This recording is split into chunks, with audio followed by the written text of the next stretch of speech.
मैंने अपने नौकर से कहा, जाओ किचन से जैतून का तेल लेकर आओ और मेरी मालिश कर दो। आज मेरे शरीर में बहुत दर्द हो रहा है। थोड़ी देर बाद वह तेल लेकर आया और मेरे पैरों की मालिश करने लग गया। कुछ देर बाद मैंने उससे कहा कि क्या सिर्फ घुटनों की ही मालिश करते रहोगे, उससे आगे नहीं बढ़ोगे? तो उसने मेरी जांघों की मालिश करना शुरू कर दिया। मेरी बॉडी में करंट दौड़ रहा था और फिर उसने जैसे ही मेरे उन हिस्सों। हेलो दोस्तों, आज की इस रोमांचक कहानी में आप सभी का स्वागत है। मेरा नाम रेखा है और मैं दिखने में बहुत ही सुंदर हूँ। मेरी नीली नीली आंखें हैं, सुंदर होंठ और कमर के नीचे तक घने और काले बाल हैं। मैं एक बहुत ही सुंदर औरत हूँ। अगर मैं गली से निकलती हूँ तो लोग मुझे मुड़ मुड़ कर देखते हैं। मेरे शरीर पर जगह जगह एक से बढ़कर एक प्राकृतिक सुंदरता उभरी हुई है और मेरे शरीर के इस उतार चढ़ाव को देखकर कोई भी पिघल जाता है। मेरी शादी को 3 साल हो चुके हैं, पर अभी तक कोई भी बच्चा नहीं हुआ है। मेरे पति ज्यादा रोमांटिक भी नहीं है और वह मुझ पर ज्यादा ध्यान भी नहीं देते हैं। मेरे पति एक बिजनेसमैन है और उनका व्यापार बहुत ही अच्छा चलता है। हम बहुत ही अमीर फैमिली से हैं। काम की वजह से मेरे पति ज्यादातर घर से बाहर ही रहते हैं और घर में मैं अकेली रहती हूँ। घर में मैं अकेली बोर न हूँ, इसलिए हमारे घर में हर तरह की चीजें हैं जिनसे मैं अपना दिल बहला सकती हूँ। पति के घर पर न होने की वजह से मैं भी बहुत मस्ती किया करती थी और उनको पता भी नहीं चलता था। मुझे अपनी जिंदगी में बोर होना पसंद नहीं है, इसलिए मैं अपनी जिंदगी में खुद ही रंग भर लेती हूँ। हमारे घर में मुझे किसी भी तरह का कोई काम नहीं करना पड़ता था। हमारे घर में बहुत सारे नौकर थे जो घर का काम किया करते थे। हमने कुछ ही दिनों पहले अपने घर में एक नौकर रखा था। वह घर का लगभग सारा काम किया करता था और मेरा भी ख्याल रखता था। अचानक उस नौकर को अपने घर जाना पड़ा, तो मैंने उससे पूछा, तुम घर जा रहे हो तो यहाँ का काम कौन करेगा, मेरी देखभाल कौन करेगा? उसने कहा, मालकिन आप चिंता मत कीजिए, मैं अपनी जगह अपने बेटे को भेज दूंगा। मैंने पूछा, तुम्हारे बेटे को घर का काम करना आता है क्या? वो बोला, मालकिन आप चिंता मत कीजिए, वह सब संभाल लेगा। मेरा बेटा बहुत अच्छे से काम करता है। गर्मियों की छुट्टियों में उसका बेटा गांव से हमारे घर आ गया। वह लड़का हमारे घर के लगभग सारे काम करता था, जैसे कि झाड़ू लगाना, बर्तन धोना या कोई भी दूसरा काम जो मैं उसको बता देती थी। हमारे घर में खाने पीने का बहुत ही अच्छा इंतजाम था और किसी भी तरह की कोई रोक टोक नहीं थी। खाली समय में वह अक्सर हमारे गेस्ट रूम में बैठकर टीवी देखता था।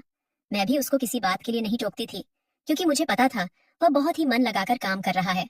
मैं अक्सर पार्टियां किया करती थी। एक बार की बात है कि मैं एक पार्टी से बहुत देर में वापस आई और दूसरे दिन दोपहर के 2 बजे तक सोती रही।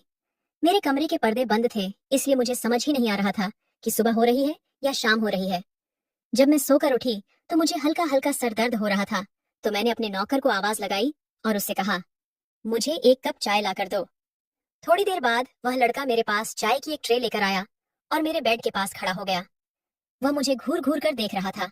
मैंने सोचा, शायद इसने पहले कभी इतनी सुंदर औरत को देखा नहीं है, इसीलिए इस तरह देख रहा है। मैंने उसकी तरफ ज्यादा ध्यान नहीं दिया। मैंने सोचा, अगर देख रहा है तो देखने दो, मेरा क्या ही बिगाड़ लेगा। मैं चाय पीने लगी, पर वह लड़का मेरे पास ही खड़ा रहा और मुझे उसी तरह देख रहा था। थोड़ी देर बाद मैंने उससे पूछा, क्या हुआ, तुमको कोई दिक्कत है क्या? उसने कहा, नहीं मालकिन। तो मैंने कहा, फिर यहाँ खड़े होकर क्या कर रहे हो? तुमको कोई और काम नहीं है क्या? अब यहाँ से जाओ, और अगर मुझे किसी चीज की जरूरत होगी तो मैं तुम्हें बता दूंगी। वह तुरंत वहां से चला गया। पर थोड़ी देर बाद मुझे ऐसा लगा कि मुझे उस लड़के के साथ इस तरह का बर्ताव नहीं करना चाहिए था। मैं चाय पीने के बाद फिर से बिस्तर पर लेट गई और रात की पार्टी के बारे में सोचने लगी। पहले तो मैं सीधे लेटी थी, पर थोड़ी देर बाद मैं उल्टे होकर लेट गई। उस नौकर ने फिर से दरवाजा खोला और कमरे के अंदर आ गया। फिर चाय का ट्रे उठाने लगा और मेरी तरफ देखने लग गया। मुझे समझ ही नहीं आ रहा था कि उसके दिमाग में क्या चल रहा है। वह मेरी तरफ ऐसे क्यों देख रहा है? मैंने जैसे ही उसके चेहरे की तरफ देखा तो मुझे समझ आ गया था कि वह मेरी तरफ ऐसे क्यों देख रहा है। और अब मैं भी इस तरह लेट गई थी कि वह मुझे अच्छे से देख सके। मैं अपने पति से काफी दिनों से दूर थी और मेरी भी अपनी कुछ जरूरतें थी जो पूरी ही नहीं हो पाती थी। इसलिए मैंने सोचा कि क्यों ना मैं इस नौकर को अपने जाल में फंसा लूं। मेरी सारी जरूरतें भी पूरी होती रहेगी और घर की बात घर में ही रहेगी। फिर मैं उसे जानबूझकर वही सारे काम देती थी जो मेरे आसपास होते थे। मैं उसे ज्यादा से ज्यादा अपने पास रखने की कोशिश करती थी। एक दिन मैंने उसे अपने कमरे की सफाई करने को कहा तो वह बोला कि मालकिन, मैं आपके कमरे की सफाई पहले ही कर चुका हूँ। मैंने उसे चिढ़ाते हुए कहा, क्या तुम सच में सफाई कर चुके हो? पर मुझे तो अपना कमरा देखकर ऐसा नहीं लग रहा है कि तुम सफाई कर चुके हो। देखो, इन सब चीजों पर कितनी धूल टिकी हुई है। जाओ, दोबारा से सफाई करो। फिर वह चला गया और कुछ देर बाद सफाई का सारा सामान लेकर वापस मेरे कमरे में आया। मैं टीवी देखने लग गई, लेकिन मेरा पूरा ध्यान उसी की तरफ था। मैं जानना चाहती थी कि उसके मन में मेरे लिए क्या चल रहा है। वह मेरी तरह ऐसे क्यों देखता है? मैंने उससे पूछा, तुम गांव में क्या करते हो? तो वह बोला, मालकिन, मैं गांव के बच्चों को फ्री में पढ़ाता हूँ और थोड़ी बहुत पहलवानी भी करता हूँ। मैंने उससे मजाक करते हुए कहा, तुम्हारे शरीर को देखकर तो नहीं लगता है कि तुम पहलवान हो। वह भी मजाक के मूड में आ गया था। वह बोला, मालकिन, अगर आप मौका दोगी तो आपको जरूर दिखाऊंगा कि मैं पहलवान हूँ या नहीं। मैंने कहा, क्या तुम्हें मसाज करना आता है? क्या तुम मेरी मसाज कर सकते हो? वह बोला, हाँ, मैं बहुत अच्छे से मसाज कर लेता हूँ। अगर आपको मसाज करवानी हो तो आप बता सकती हो। मुझे मसाज करवाने का काफी शौक था। मैं ब्यूटी पार्लर जाकर भी मसाज करवाती थी, लेकिन अभी तक मैंने सिर्फ औरतों से मसाज करवाई थी। मैंने किसी मर्द से आज तक मसाज नहीं करवाई थी। मैं यही सोच रही थी कि अगर यह मुझे मसाज करेगा तो मुझे कितना आराम मिलेगा। मैंने उससे कहा, अगर तुम बुरा ना मानो तो प्लीज मेरी मसाज कर दो। उसने कहा, आप लेट जाइए, मैं तेल लेकर आता हूँ। मैंने कहा, जो तेल की बोतल किचन में रखी है उसे लेकर आओ और उसी से मेरी मसाज करो। वह किचन में गया और जैतून के तेल की बोतल लेकर आया। मुझे भी कई दिनों से मसाज नहीं मिला था और मेरा शरीर भी अकड़ गया था। मैं सीधा लेट गई और वह मेरे पैरों के पास आकर बैठ गया। उसने काफी देर तक मेरे पैरों की मसाज की। वह बहुत अच्छे से मसाज कर रहा था और मेरे पैरों को काफी आराम मिल रहा था। थोड़ी देर बाद मैंने उसकी तरफ देखा तो वह मेरी ही तरफ देख रहा था। वह मेरी ओर देख रहा था और मैं उसकी ओर।